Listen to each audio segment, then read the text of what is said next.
Welcome to this exciting mini course on AI agents. In the next few minutes, you will dive deep into one of the most fascinating areas in artificial intelligence and you will get hands on with building and exploring these intelligent systems. So, we are going to start by saying what exactly are AI agents, and since every AI agent follows a specific workflow, so we'll dive deep into what these workflows are, how they work, and why they are essential for building effective agents. Moreover, we'll also see when to use which type of workflow. After learning about the AI agents and the workflows, you might be wondering, how do you create these AI agents? Well, the secret lies in the frameworks. So later on in this course, we'll explore the top AI frameworks that power the AI agents and how you can harness their power in order to create amazing AI agents for you. And I hope that by the end of this course, you won't be tired and will be ready for the hands-on part. You will get the chance to build your first AI agent using NA10, which is an easy, no-code tool that makes automation a breeze. Plus, I'm going to show you how to get started with coding AI agents, including popular frameworks like CrewAI, OpenAI, Swarm, and small agents. So by the end of this mini course, you will have the knowledge and skills to start your own AI agent journey. So let's dive right in. So let's first define what is an AI agent. An AI agent is a system that perceives its environment, processes information, and autonomously takes actions to achieve specific goals. So if I explain it from a more human perspective, then oftentimes we tend to think about AI agents as an AI counterpart to a human role or a task that a human performs. That's why you often hear about AI agents in the context of a coding AI agent like Cursor or Windsurf, which are AI-powered code editors that have an agent mode that can autonomously perform coding tasks. So this is the definition and the explanation of an AI agent, but when it comes to implementation, then there's actually a lot of different ways to implement these agents. Let's quickly go ahead and discuss all of them in detail. The AI agents are oftentimes not just like a singular entity, they are actually broken down into different building blocks or the sub-agents that are interacting with each other. So now we are going to actually see how these building blocks or these sub-agents fit into each other and work with each other to form the bigger AI agent. So we are going to be starting with this most simplest agentic workflow all the way to the most complex and the truly autonomous. Alright, so the simplest common agentic workflow is called the prompt chaining. The prompt chaining decomposes a task into a sequence of steps where each LLM call processes the output of the previous one. In its simplest form, it is just like an assembly line, but you can also add in little gates where you can split it off into different things. But the overall logic is the same. You will have an input, a sub-agent that is going to do something with that input and passes it along to another sub-agent who does something else and then maybe pass the output to another agent, etc. until you finally get to the output. So you can see that the output of one LLM or one agent is actually the input of another LLM and so on until the output is achieved. So this kind of implementation is the most ideal for situations where the task can be easily broken down into subtasks and decomposed. An example where prompt chaining can be useful is if you want your AI agent to be generating a report, that could be the description of what the user wants, and then the sub-agent will take that, generate an outline and pass it along to another sub-agent who may check the outline for specific criteria and then pass it along to the writer sub-agent that would actually write the report. So the actual generated report is going to be the output of this agent. The second type of workflows for AI agents is routing. So routing classifies an input and directs it to a specialized follow-up task. This workflow allows for separation of concerns and building more specialized prompts. Without this workflow, optimizing one kind of input can hurt the performance of other inputs. Let's see this diagrammatically. So in this workflow, you have an input coming in and then you have a sub-agent that is dedicated to directing that specific input into a specific follow-up task. And each of these tasks is actually governed and controlled by a sub-agent that is specific to that task. And then you finally get the output after the processing. So routing works really well for complex tasks where there are distinct categories that are better handled separately. So a classic example when routing is useful is if you have a customer service bot that will be generating different type of queries that could be like a general question, refund request, technical support or whatever. So the LLM call router will actually pass the question to the appropriate agent so that this task can be performed by the specialized agent. So if it is a refund request, then it would be routed to the AI sub-agent that is specialized to perform that task. Then if it is a technical support query, it will be routed to the AI sub-agent that is specialized for handling the technical support questions and etc. The next workflow is parallelization.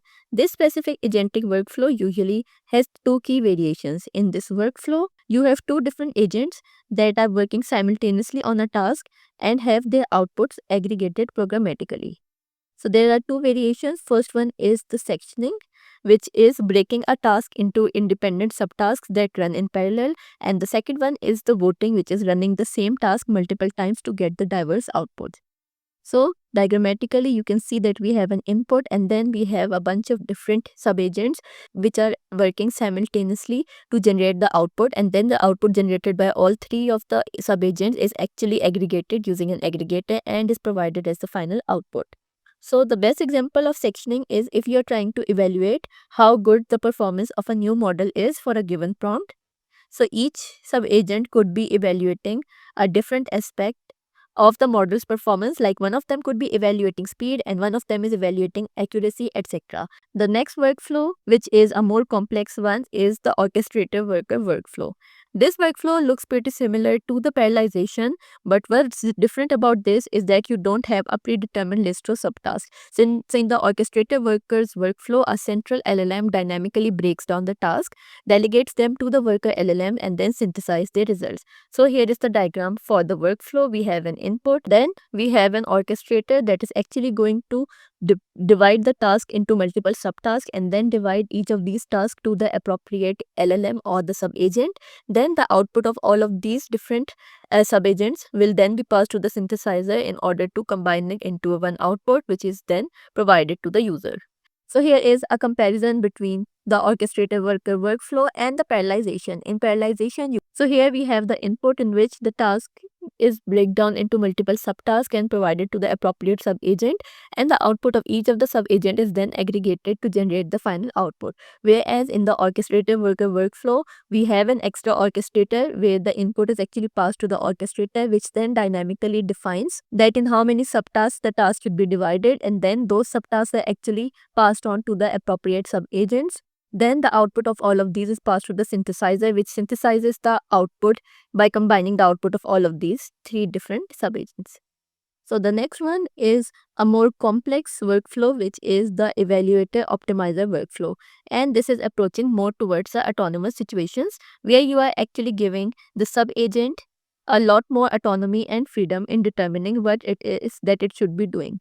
You have some sort of input and the first subagent would generate something or actually a solution based upon that input and then pass it along to the evaluator. The evaluator subagent would then evaluate it, and if it is accepted, then that will be the output of the agent, or if it feels like it's not good enough, then it would send it back to the first subagent telling that it is rejected and then some kind of feedback to improve this. And this is actually like a circular loop that you would keep doing until the evaluator subagent thinks that the solution is good enough and then pass it along to the output. And then finally, we have the truly autonomous agent implementation. This one is tricky because it is actually the simplest implementation wise, but it can result in very different types and very complex potential solutions. So the agent will actually begin his work with some sort of human interaction, and once the task is clear, the agent will be completely independent. It will perform some sort of action or a series of actions that will have some sort of reaction to the environment, and the agent has to somehow figure out itself from the environment what is considered to be the result of what it is actually doing. For example, it decides to use a tool where it decides to execute some code. It needs to figure out itself if it is making progress towards the ultimate completion of the task or not, and it is going to keep doing that and keep getting the feedback from the environment, judging how it is progressing until it ultimately feels like it has completed the task. And once the task is completed, it is going to stop itself from completing those actions. So technically it seems to be the most difficult, but once you are actually performing the implementation, then it seems to be the most simplest one. Another important tool that is needed for building the AI agent is the AI agent framework. But what exactly is an AI agent framework? So an AI agent framework is a platform or library that simplifies the creation, deployment, and management of autonomous AI agent. It provides pre-built components and tools for building the AI systems, enabling developers to focus on the logic and behavior of the agents rather than reinventing the wheel. So in order to build an AI agent using full coding method, you need to select an AI agent framework. from a bunch of different agent frameworks that are available. So the top AI agent frameworks are Crew AI, LangGraph, OpenAI Swarm, and Small Agents. So let's quickly go through all of them and the major components of all of these which will be used in order to create fully working AI agents with all of these different frameworks. So firstly, we have the Crew AI. It is an open source multi-agent orchestration framework that leverages AI collaboration by orchestrating the role-playing autonomous AI agents that work together as a cohesive assembly or crew to complete the task.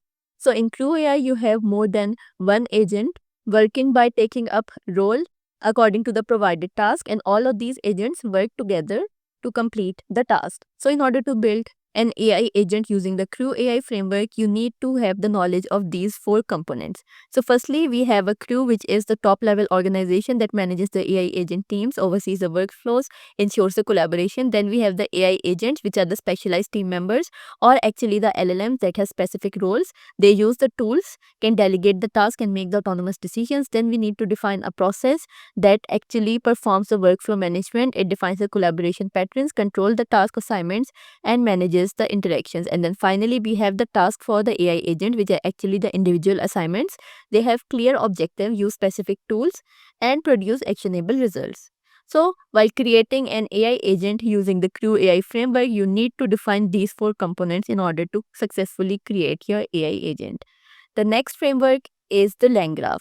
The LangGraph, which is used by Replit, Uber, LinkedIn, GitLab, and many more platforms, is a low-level orchestration framework for building controllable agents. So by orchestration framework, we means that we have more than one agent or one LLM in this framework that work together to provide us the output.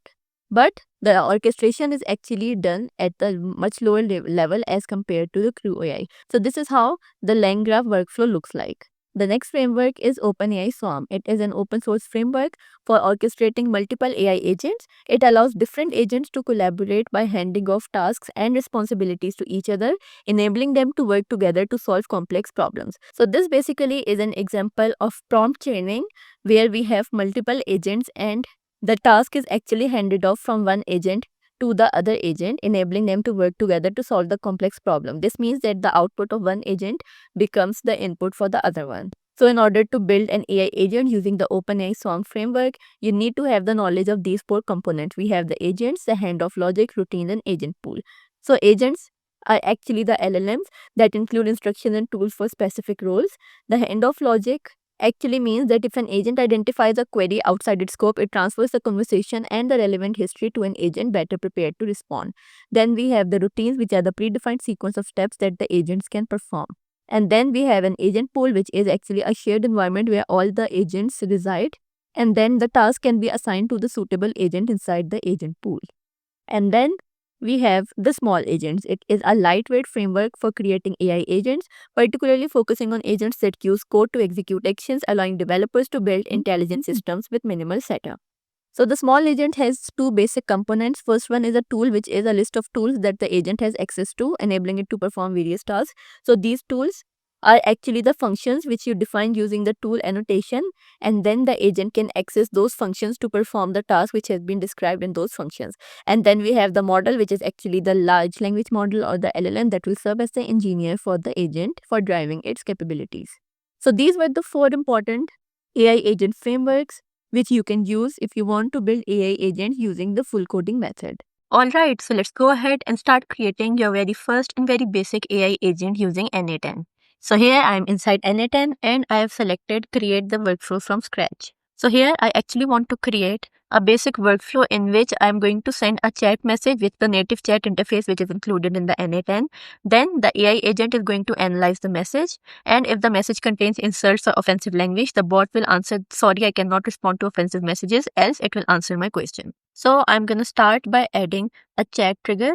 So in order to do that, you simply have to search chat trigger in order to add the chat trigger node, and here I am not setting any configurations for it. So once I have the chat trigger node, the next thing that we need is the AI agent, which is actually this first node once you click on the nodes. So go ahead and add the AI agent. So here you have to set a few things. Firstly, you have to set a user message and a system message. So for the user message, we have the connected chat trigger because the chat message is actually going to be the user message which the AI agent will answer.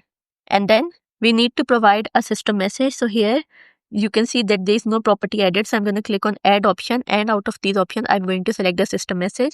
And then inside the system message, you have to provide the prompt which you want your agent to perform. So I'm going to say that you are a moderation bot. If the user's message contains insults or offensive language, then respond with sorry, I cannot respond to offensive messages. Otherwise, simply reply to this question. And then you can simply close this node.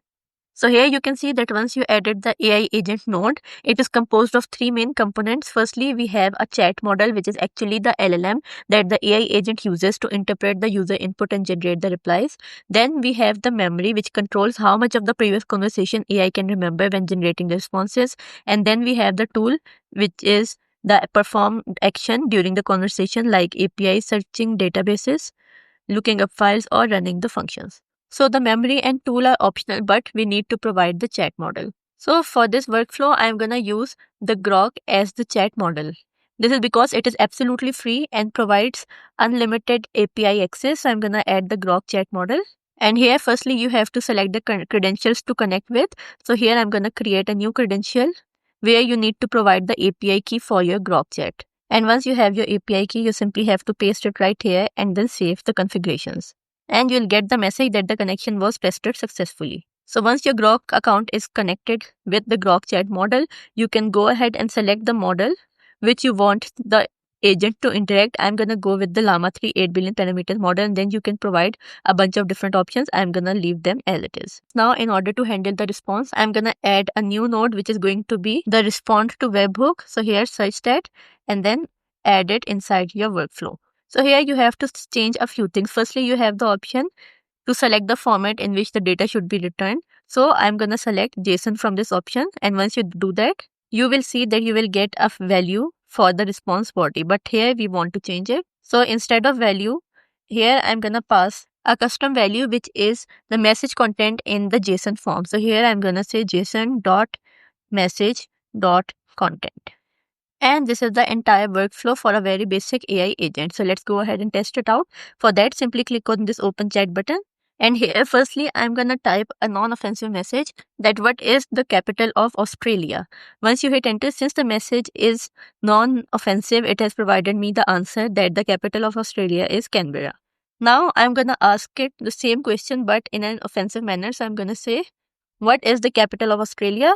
Stupid bot, answer me. And once you run it, since it is an offensive message, it will simply say, sorry, I cannot respond to offensive messages because this is what we have passed it as the system prompt. So in this way, you have generated your very own AI agent in just a few clicks using the N8N.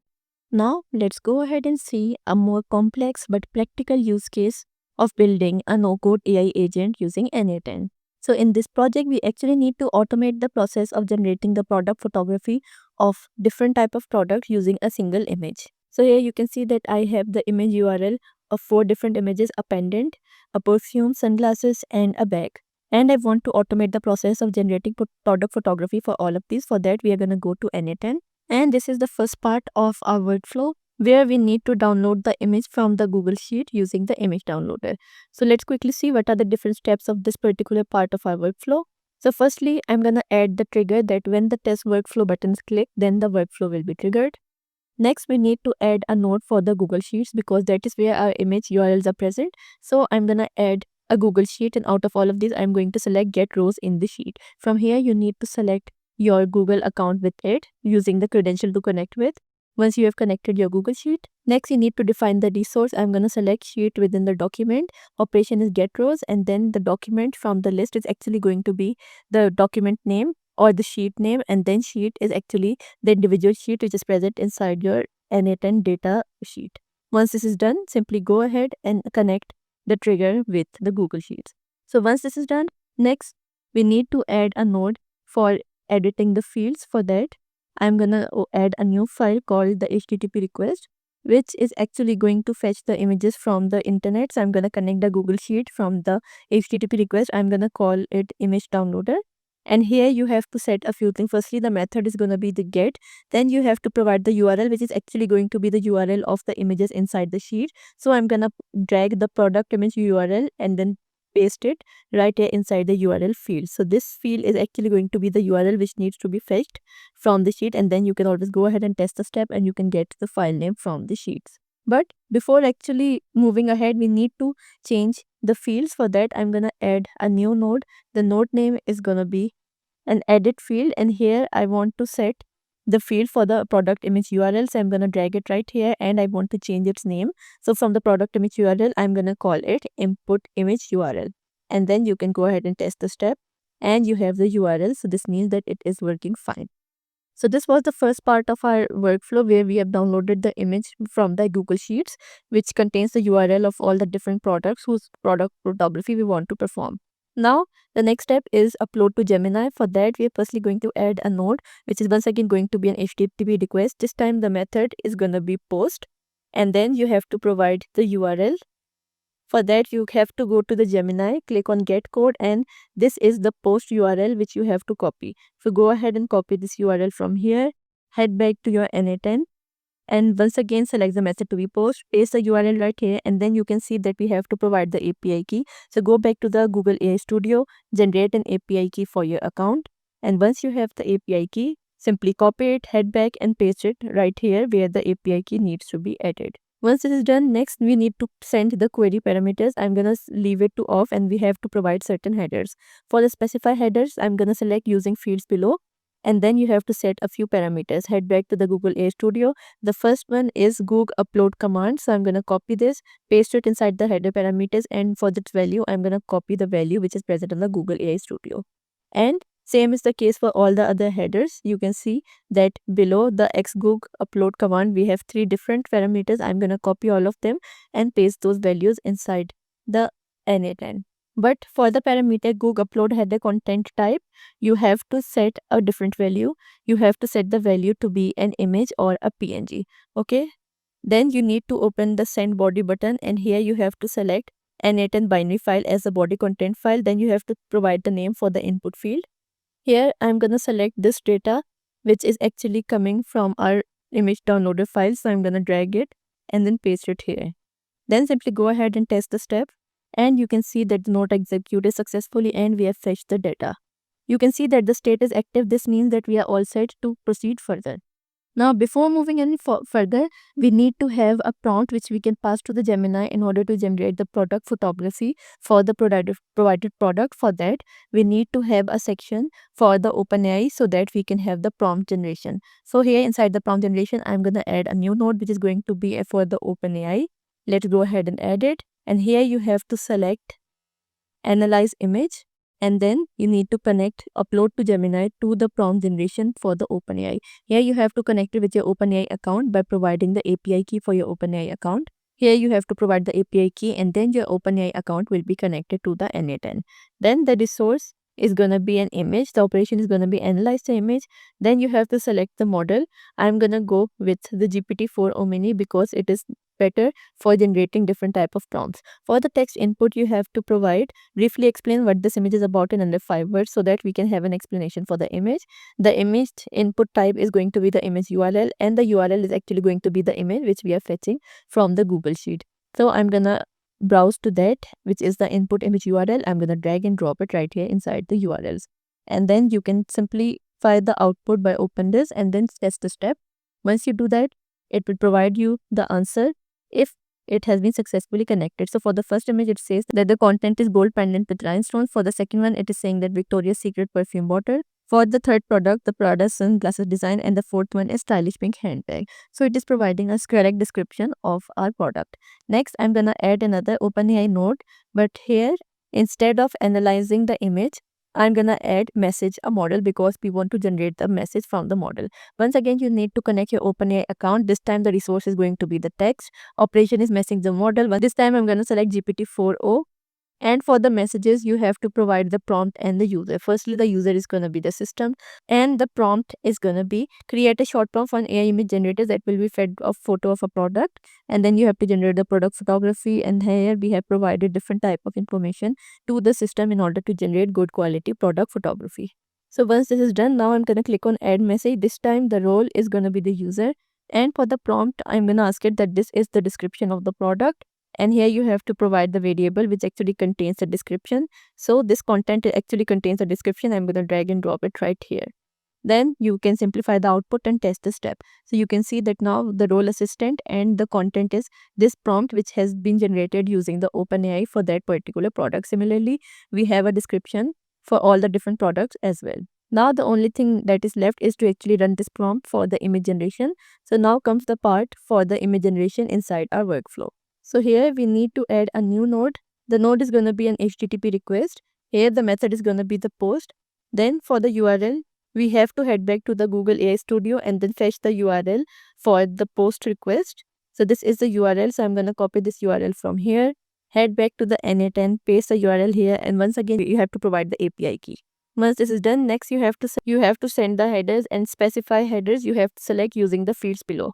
Now head back to the Google AI Studio. This is our header type. So I'm going to copy it, head back to here, paste the content type, and then the value is going to be application. Then I'm gonna go ahead and copy the contents, which is actually the part present inside the Google AI Studio. And then we need to add the body in addition to the headers as well. So now we need to add the body in addition to the header as well. For that, I'm gonna head back and then switch on the send body button. And now you need to specify the body content type, which is going to be JSON. For the specify body, I'm gonna select using the JSON, and here you have to provide the JSON code which can be get using the Google AI Studio. So this is the part of the JSON which you have to copy. So I'm gonna copy this part from here and paste it inside the N8N. So you can see that this is the same JSON file, JSON code which was present on the Google AI Studio. So now you have to provide the fields. So first we need to provide the file data which contains the file URI.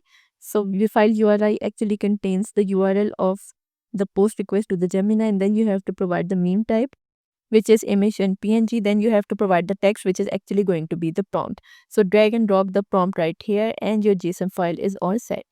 And now you simply need to go ahead and test the steps. So if everything is working fine, you can get the message of displaying data, and you can simply go ahead and download it or show the data in order to view the data respectively.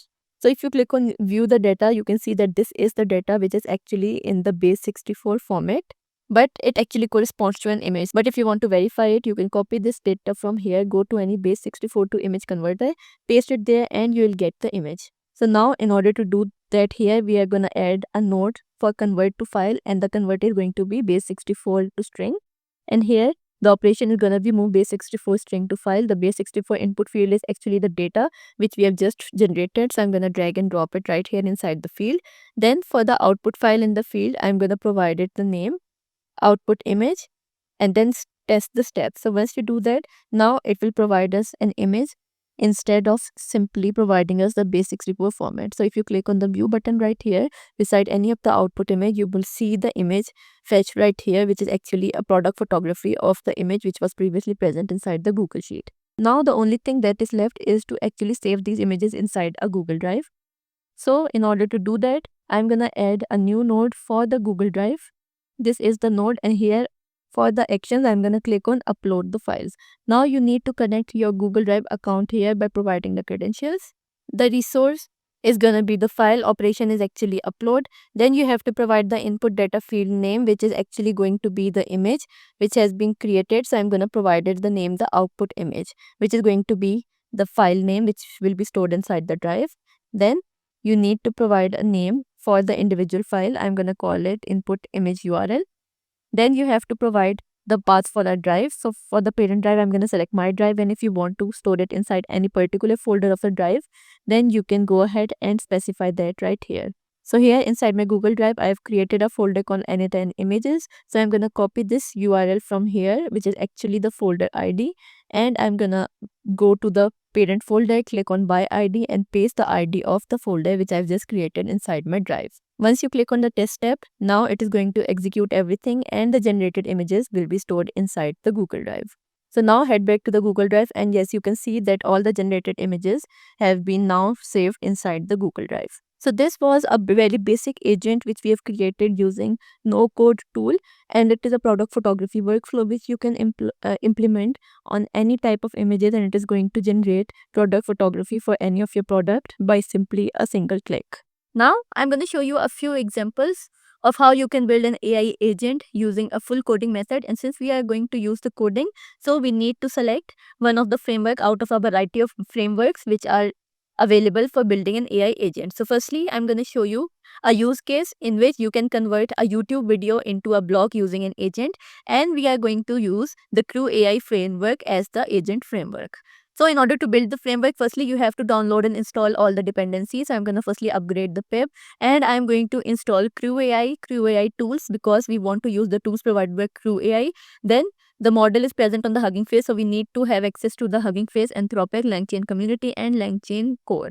Then we are also importing Cohere here because we want to actually get the transcript of the video, which will then be converted to blog by the agent. So once you run it, it will download and install all the dependencies. Then the next step is to create the agent. So firstly, we are going to import all the libraries that we are going to be needing. We will set the model configuration in which we will firstly initiate the chat Anthropic. As the model for the LLM is going to be Claude 3.5 Sonnet, you have to set a few different configurations like temperature, max tokens, etc. And then you have to set the Anthropic API key. And in addition to Anthropic API key, you also need to provide the OpenAI API key and Cohere API key. Then as I've mentioned earlier that components of Crew AI framework include Crews, AI agent, process, and tasks. So firstly, we are going to use a tool from the Crew AI tools, which is the YouTube video search tool, because we want to actually search the video from the YouTube. So the tool name is YouTube video search tool, inside which you have to provide a bunch of different things. Firstly, you have to provide the LLM, where the provider of the LLM is Anthropic, the model is Claude, the temperature is this one, we have set the top P to 1, and we have also passed the API key.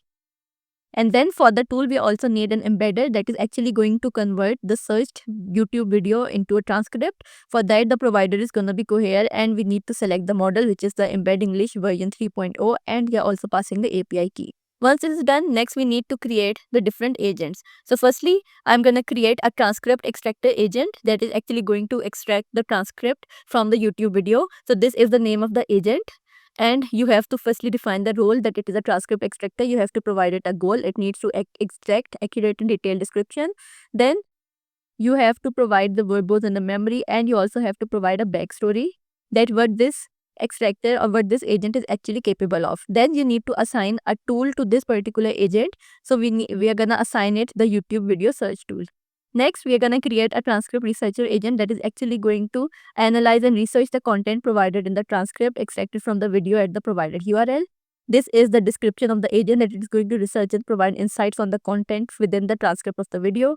And you also have to provide the backstory. And then you need to assign it the tool, which is the YouTube video search tool, inside which we have the LLM and all the different information. And thirdly, we have a blog writing agent, which is finally going to convert the extracted transcript into the blog. And we are going to assign the role, goal, backstory, and tools to it as well. And once we have all the agents, next we need to assign a task to the agent. So let's go ahead and create the task. So here, firstly, I've created an extraction task, which is for the transcript extractor agent. You have to provide a name, a description, and an expected output for the task.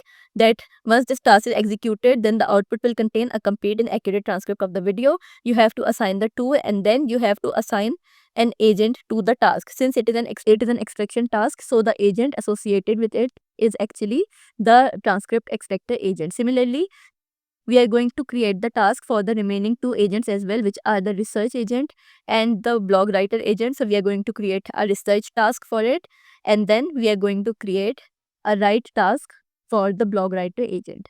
Then we need to run the agents. For that, we are going to create a crew. So as I mentioned earlier, that crew contains a list of all the different agents which are going to work together in order to perform the task and provide us the output. So inside this crew, we are going to define all the three different agents and the process. So firstly, the agents are transcript extractor agent, researcher, and the blog writer, and these are the tasks associated with all of them. Then you have to provide a process. The process is actually the way in which all of these will be executed. So we want the processes to be executed in a sequential manner. Like firstly, the task for the first agent should be executed, then the task for the second agent will be executed, and so on. So here we have defined the process to be sequential, and the manager LLM is actually the LLM which we have provided, which is Claude 3.5 Sonnet. And then in order to start the task execution, you are simply going to use the YouTube crew, which is actually the crew which we have just created, and call its kickoff method. And the input is gonna be the URL of the video which you want to convert it into the blog. And once you run it, it will provide you the result. So let's go ahead and run this. Firstly, it is going to extract all the important features from the YouTube video which we have provided to it. So actually it has extracted the transcript, and then based of that, it has extracted a brief summary of the transcription, which is actually the task of the second agent. And then finally, we have our blog, which is actually stored in a side of file called new blog post.md. So let's open it. And once you click on it, you will see that the entire YouTube video has been converted into a blog by extracting its transcript, and then that transcript has been further enhanced and converted into a blog.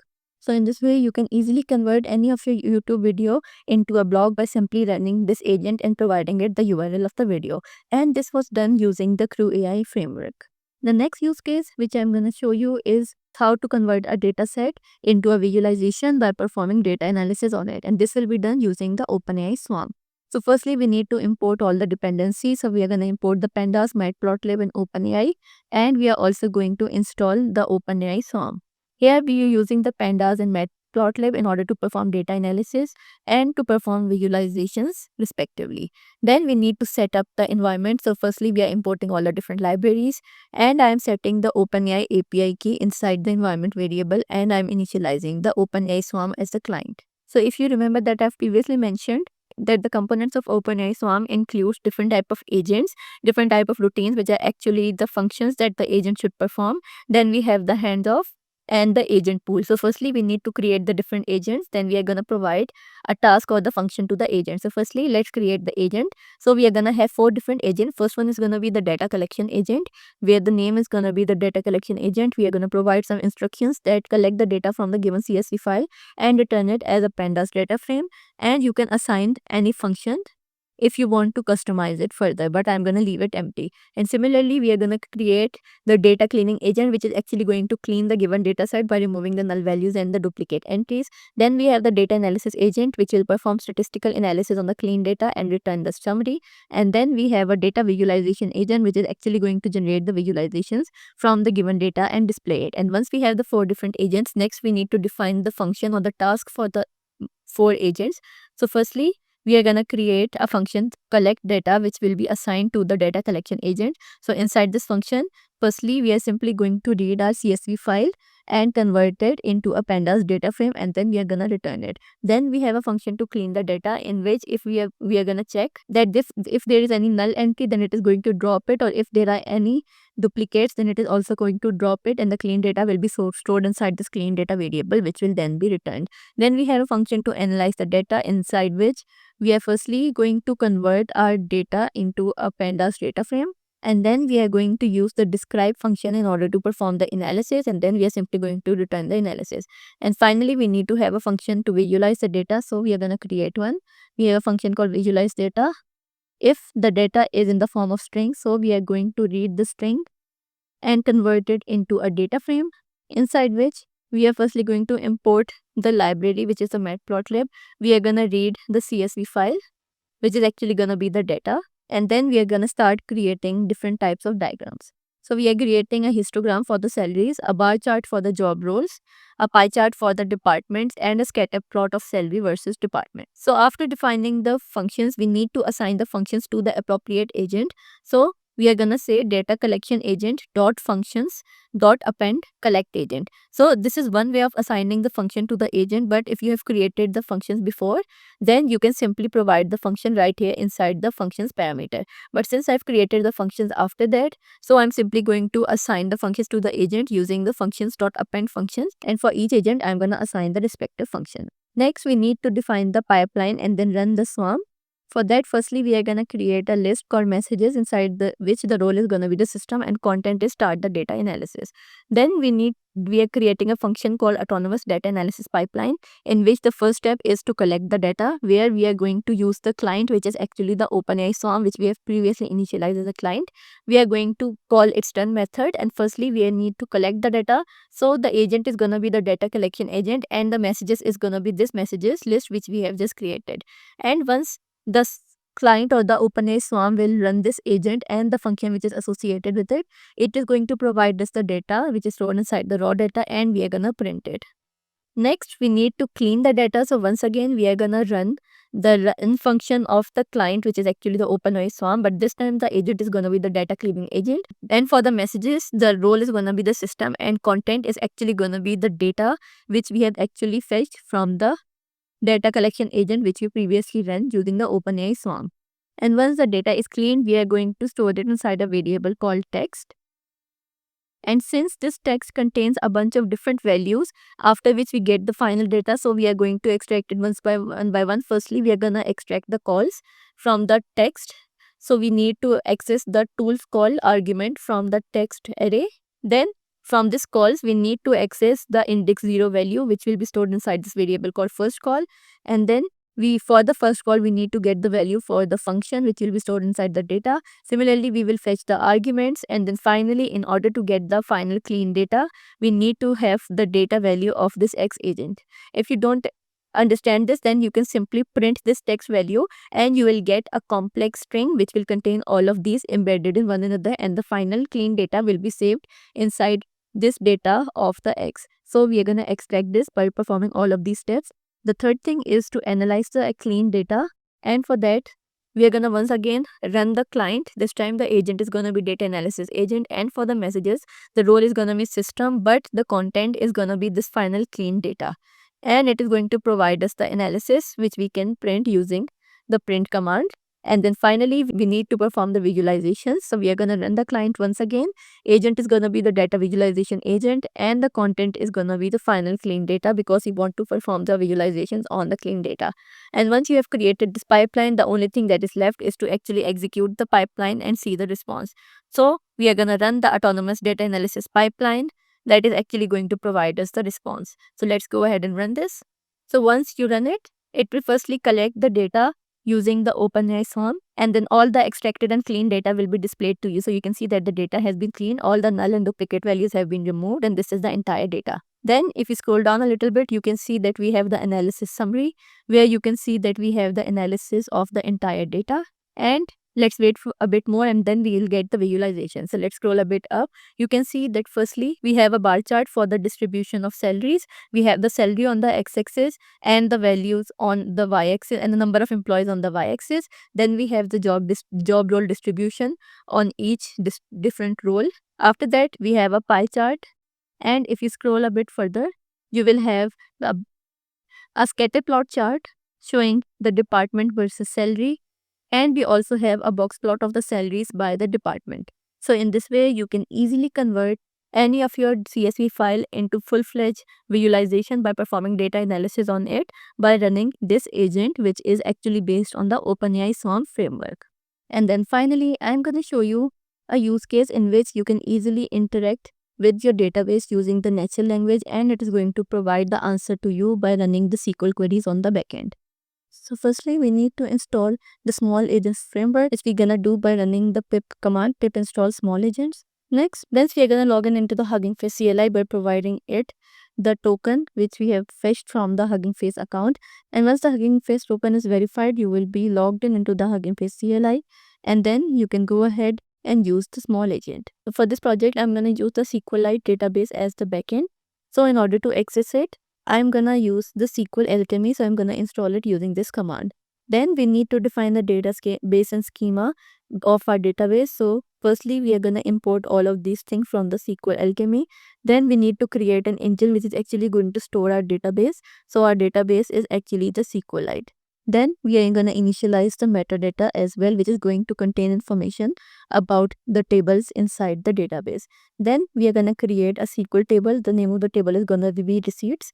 It is going to contain the table name, the metadata object, and then we are going to provide it the columns along with their data types and whether it is a primary key or not.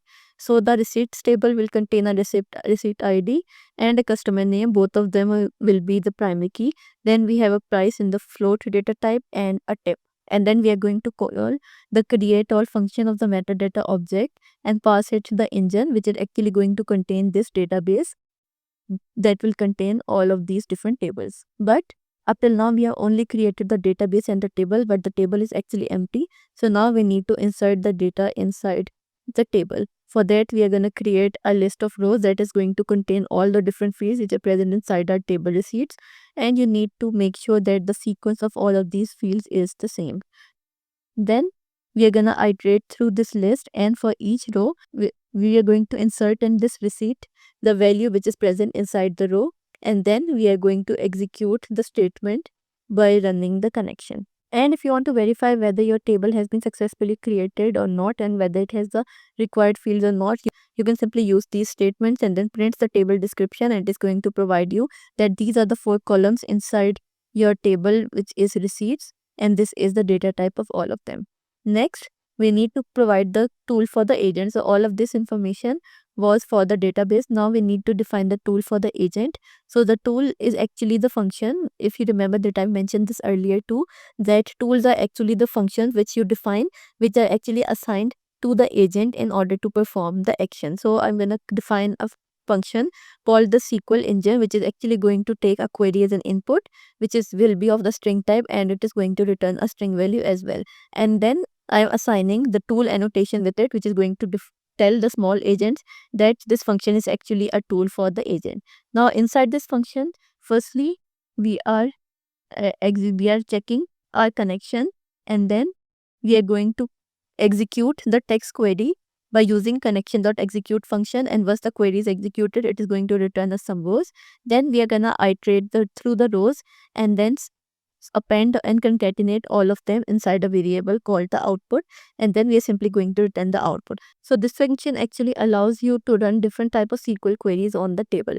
So here you have your query which will be converted to the text and will be executed using the connection.execute function.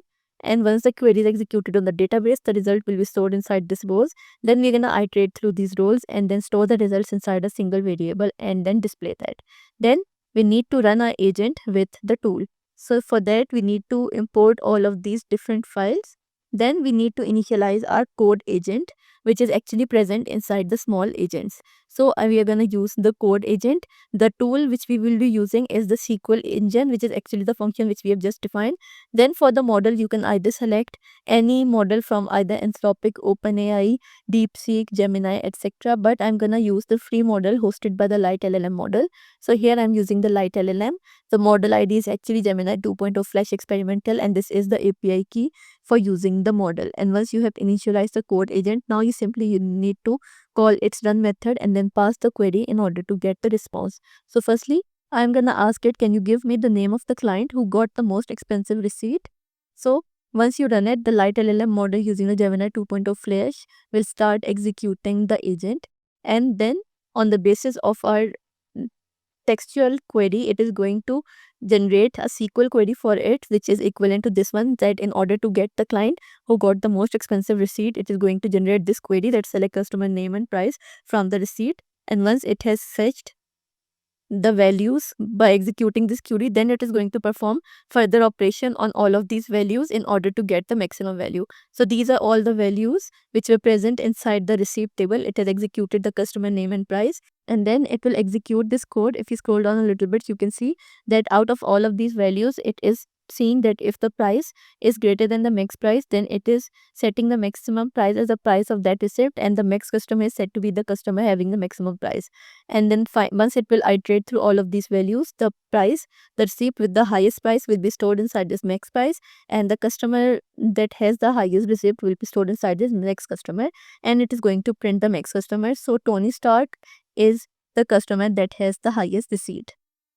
Similarly, you can run a bunch of different queries on it too. So next I'm going to ask it, can you give me the name of the client who gave the lowest tip? So once again, it is going to convert this text into a SQL query that select customer name from the receipt order by tip in ascending order limit 1.